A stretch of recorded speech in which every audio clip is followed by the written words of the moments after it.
আগামী 2024-25 অর্থবছরে মোট 5,41,000 কোটি টাকা রাজস্ব আয় প্রাক্কলন করা হয়েছে। মাননীয় স্পিকার, এই পর্যায়ে আমি চলমান 2023-24 অর্থবছরের সম্পূরক বাজেট এবং আগামী 2024-25 অর্থবছরের বাজেট মহান জাতীয় সংসদে পেশ করছি।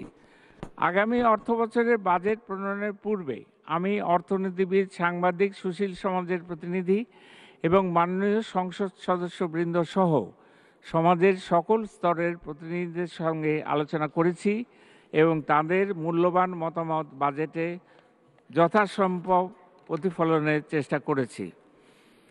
মাননীয় স্পিকার, চলতি অর্থবছরের সংশোধিত বাজেটের একটি সংক্ষিপ্ত বিবরণী পরিশিষ্ট ক সারণী 3 হিসেবে সংযুক্ত করা হয়েছে।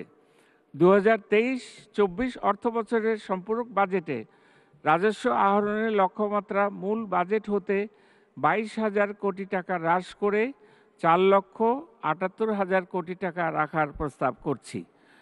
চলতি 2023-24 অর্থবছরের বাজেটে সরকারি ব্যয়ের প্রাক্কলন করা হয়েছিল মোট 7,61,785 টাকা।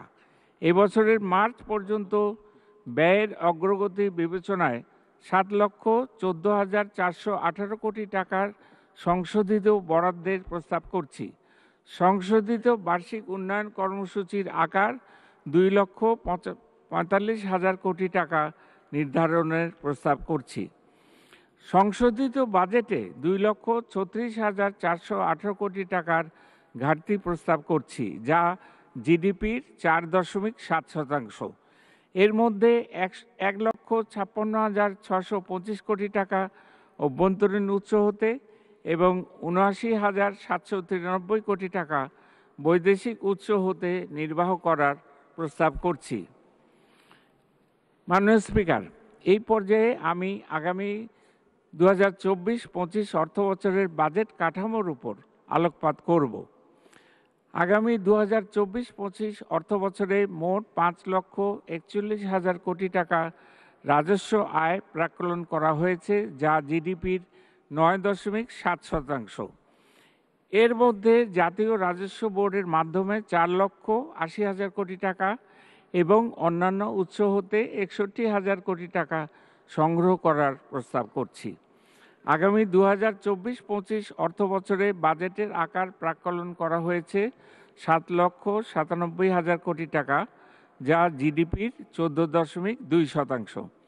পরিচালন সহ অন্যান্য খাতে মোট 5,32,000 কোটি টাকা এবং বার্ষিক উন্নয়ন কর্মসূচিতে 2,65,000 কোটি টাকা বরাদ্দের প্রস্তাব করছি।